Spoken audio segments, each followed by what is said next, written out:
Hi les bâtisseurs, bienvenue dans la communauté de l'entraide, de la bienveillance, de la solidarité et du partage. Actuellement, je vis une phase de choc émotionnel avec l'annonce du décès de ma maman.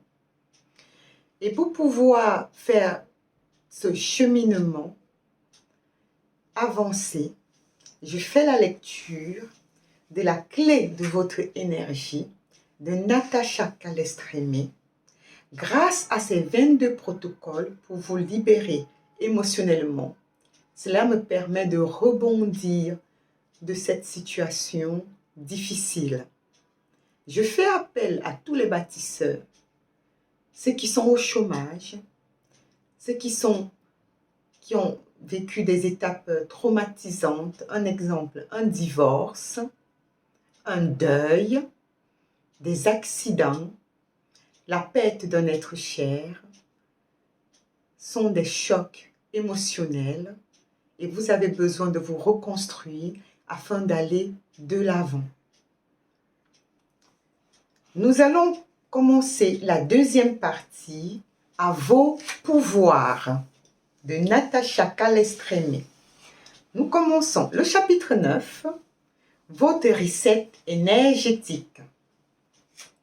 À certaines périodes de la vie, nous nous sentons aussi mous qu'un chamallow. Les forces nous manquent. Nos jambes ne nous portent plus. Nous sommes perdus face à l'adversité, incapables de prendre la bonne décision ou de réagir. Avant, je croyais que cela n'était qu'une histoire de volonté. C'est le décès d'une de mes meilleures amies qui m'a ouvert les yeux. J'ai mené 2 ans de recherche afin de comprendre comment certains événements, un accident, un deuil, un traumatisme, l'inattention d'un parent, des phrases violentes entendues lorsqu'on était enfant, nous ont affaiblis au point de ressentir aujourd'hui une fatigue chronique ou le sentiment de ne pas maîtriser notre vie. Quels sont les mécanismes à l'œuvre?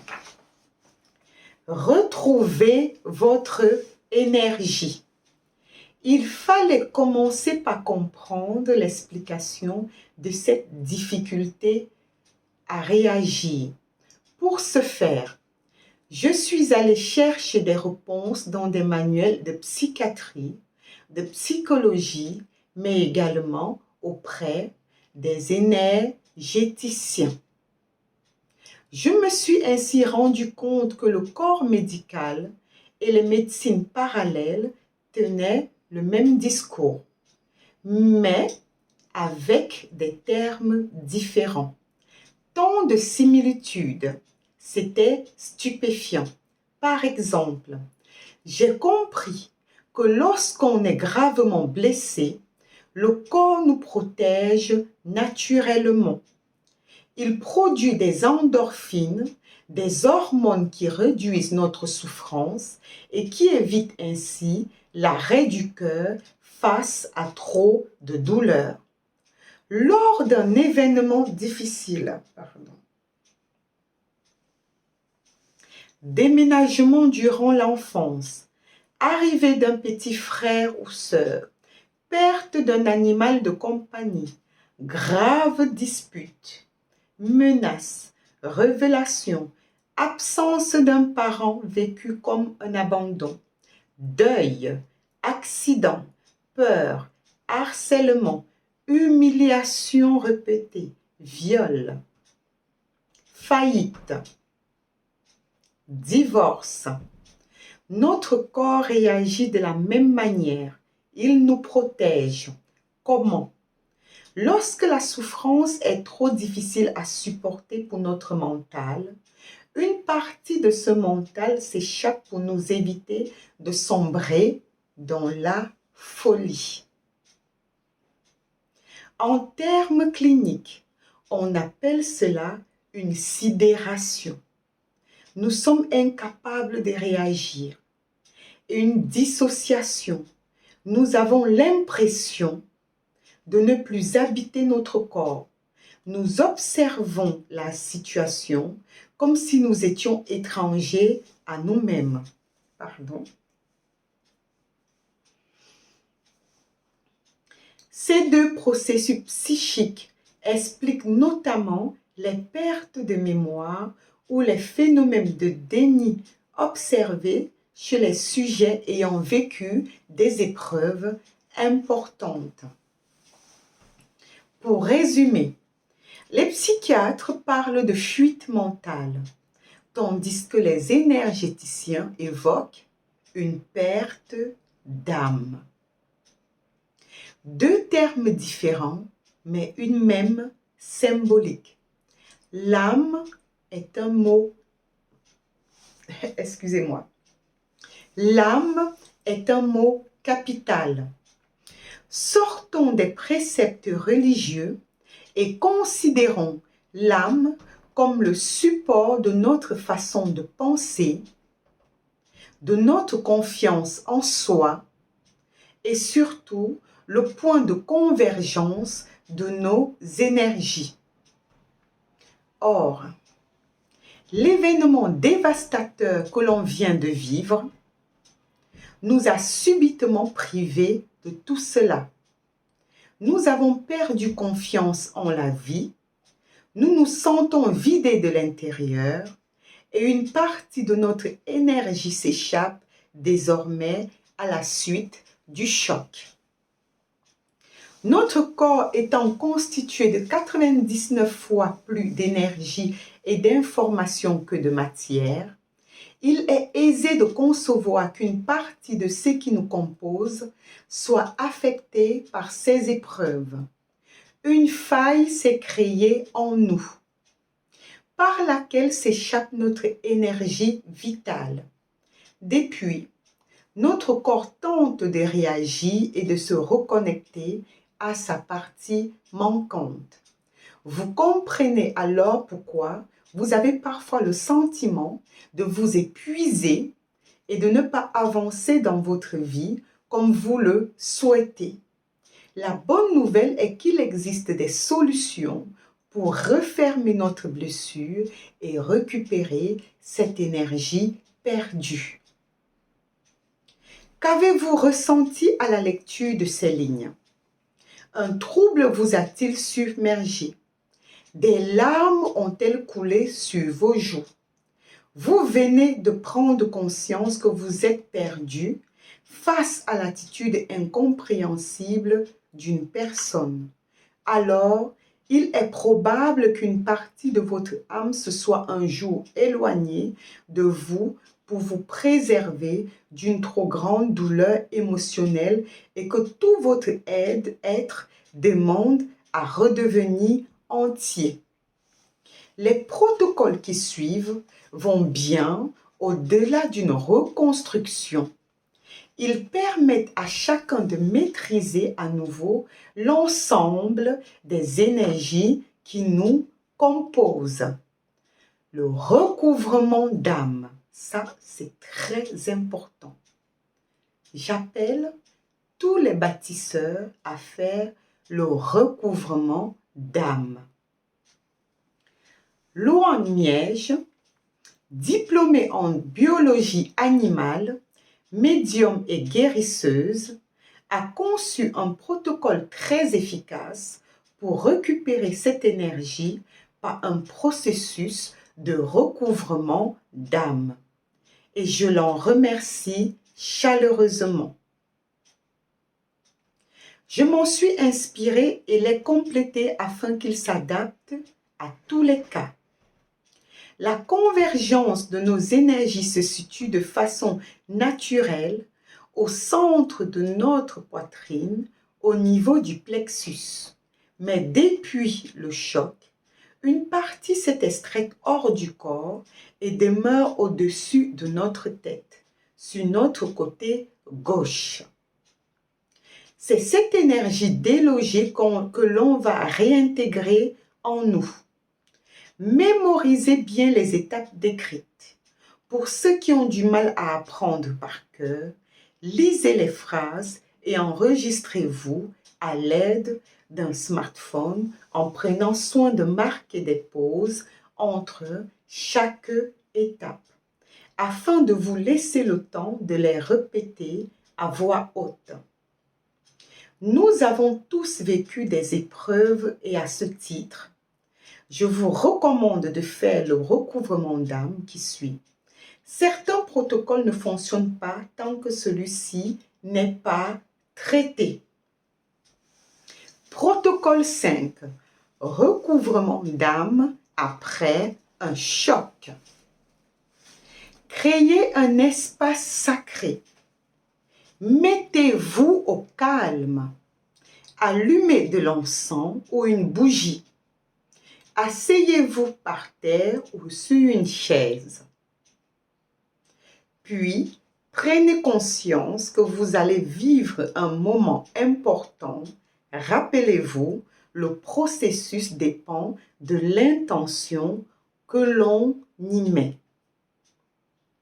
Les yeux ouverts ou fermés.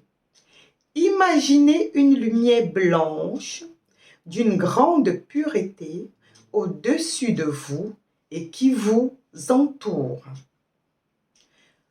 Conviez deux entités supérieures. Si vous êtes croyant, vous pouvez faire appel à Dieu, à Jésus, à Marie, à Yahvé, à Allah ou à Bouddha. Si vous êtes athée, invitez l'univers, votre guide, votre ange gardien, les êtres de lumière. Leur puissance se doit d'être immense. Privilégiez donc un nom dans la liste proposée. Ces deux êtres de lumière, appelons-les ainsi pour simplifier, se positionnent à vos côtés. Ils sont vos grands témoins, ce qui assure le bon déroulement du protocole. Détendez-vous. Relâchez votre dos, votre nuque, vos épaules et respirez profondément. Dites à voix haute, je remercie les êtres de lumière ou ce que vous aurez choisi de purifier toutes les parties de mon âme, qu'elles soient à l'intérieur ou à l'extérieur de moi. Prenez une grande inspiration. Puis dites à voix haute et avec beaucoup d'intention, mon âme, si un jour tu as souffert et que tu as préféré prendre de la distance, sache que je suis capable de t'accueillir à nouveau et de te préserver en moi. Levez les bras au-dessus de votre tête et essayez d'entrer en contact avec vos énergies manquantes en sentant une chaleur, des picotements ou une résistance. Si vous ne sentez rien, dites merci aux êtres de lumière choisis de placer entre mes mains toutes les parties d'âme qu'il me manque. Accordez ces mots en faisant descendre vos parties d'âme dans votre tête, par la fontanelle, puis votre cou jusqu'au centre de votre poitrine et dites, j'invite toutes mes parties d'âme à s'installer solidement au centre de ma poitrine. Mon âme reprend ta place dans la confiance et dans l'amour. Remerciez les êtres de lumière choisis, puis reposez-vous et prenez soin de vous.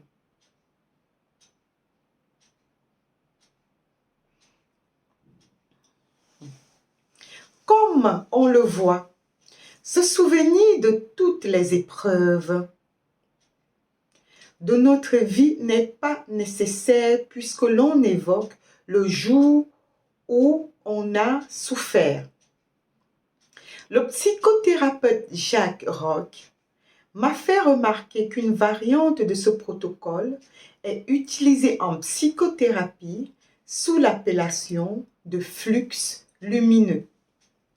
Dans celui-ci, on évoque une énergie infinie en provenance du cosmos, d'une couleur chaude et bienfaitrice qui entre par le sommet du crâne, qui se répand dans le corps et le parcourt intérieurement de haut en bas pour s'écouler par les extrémités vers la terre qui l'absorbe. Je repense à François-Olivier Stéphane, médecin, ostéopathe et homéopathe, que j'ai rencontré lors d'un colloque. À cette occasion, il m'a dit avoir lu Les blessures du silence, un roman dans lequel je donne cette technique. Arrivé au protocole, j'ai su qu'il me manquait une partie de mon énergie, c'était une certitude, m'a-t-il expliqué. Avant de poursuivre, j'ai appris le rituel par cœur et j'ai commencé, mais je me suis interrompue. C'était trop étrange. Je me suis couchée en me disant qu'un jour peut-être, à 1 heure du matin, je n'arrivais pas à dormir. Je l'ai refait en conscience et en entier. J'ai senti physiquement une énergie intégrer mon corps. Quelque chose de l'ordre d'une joie reconnectée. Ce recouvrement d'âme m'a surtout appris qu'il me manquait bien quelque chose, puisque depuis le protocole, ma fatigue chronique a disparu. Autre témoignage tout aussi fort, celui d'Anne. Suite à vos ateliers, j'ai mis en pratique le recouvrement d'âme et je n'ai plus mal au ventre depuis 4 jours, trop heureuse. 10 ans de douleur et je suis guérie. J'ai le sentiment qu'un passé de souffrance est derrière moi. Pour être en bonne santé, il faut être en harmonie avec son âme, a écrit le docteur Edward Bart. Cette énergie, cette perte d'énergie qui s'exprime sous la forme d'un épuisement ou d'une maladie peut également se manifester sous la forme d'une emprise psychologique. Malgré toutes nos bonnes volontés, il nous arrive de subir un harcèlement sans pouvoir y échapper, de rester tétanisé devant une mère abusive, la violence d'un père ou la perversion d'un proche. Cet état que l'on est peut-être tenté de définir comme une dépression dans le sens où un vide se crée en nous, ne dépend pas d'un manque de tempérament ni d'une erreur dans notre manière d'agir, mais d'un vécu et de nos rencontres. Si l'entourage y voit uniquement un signe de faiblesse en répétant à l'envi, il suffit de dire stop, c'est pas compliqué, une habitude au mal, voire une exagération des faits. Ils se trompent. Heureusement, car nous pouvons toujours réagir et nous sortir par un autre protocole. Voyons ensemble comment. Pour les personnes qui ont subi un harcèlement, une manipulation, une perversion, la partie d'âme qui s'est extraite après ces maltraitances n'est pas à l'extérieur de notre corps, au-dessus de notre tête. Elle a été prise par le manipulateur. C'est un vol. Les énergies précises que notre bourreau se nourrit de notre affaiblissement et de notre énergie perdue. Les psychiatres évoquent une vampirisation inconsciente. C'est ce qui crée l'emprise. Et cela peut venir d'un parent, d'un conjoint, d'un ami ou d'un collègue.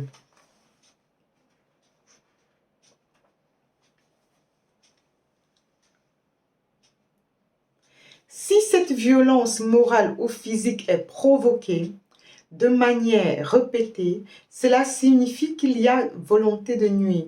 Il s'agit de perversion. Cette capture d'énergie présente l'intérêt d'expliquer l'attitude des victimes, une sorte d'impuissance à réagir, qu'elles-mêmes ne comprennent pas pourquoi on n'arrive pas à s'enfuir malgré la violence que l'on subit. Parce que l'on possède une partie de notre énergie. Pourquoi revient-on vers un amour que l'on sait dévaster? Là, parce que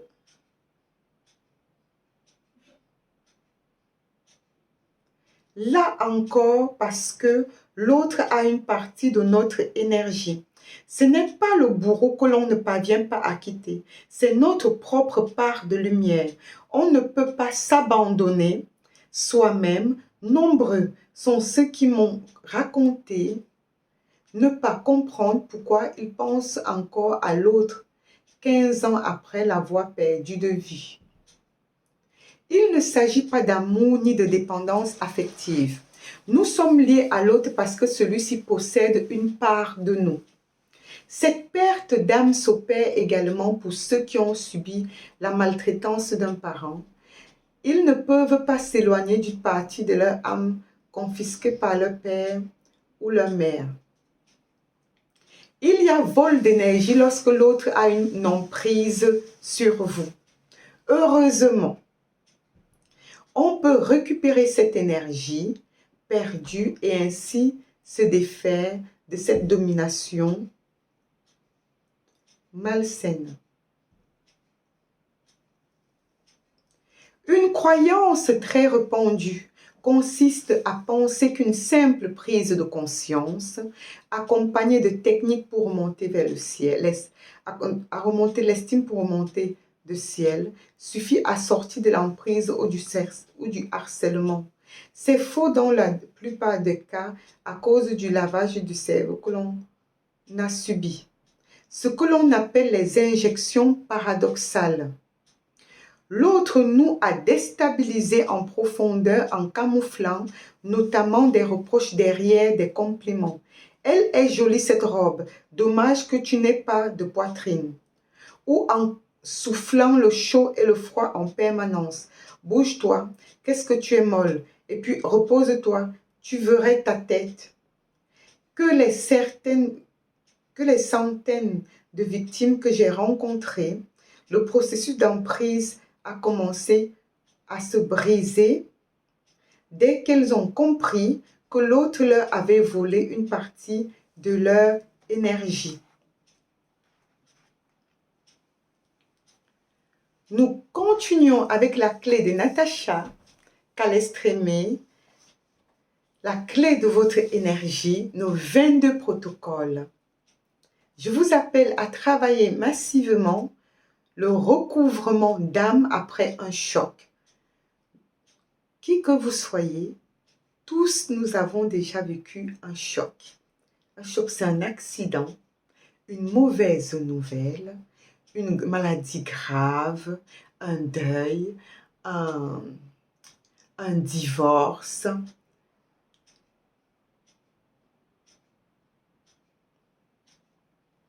Recouvrement d'âme après un choc. Protocole 5. À vous mes bâtisseurs, ensemble bâtissons.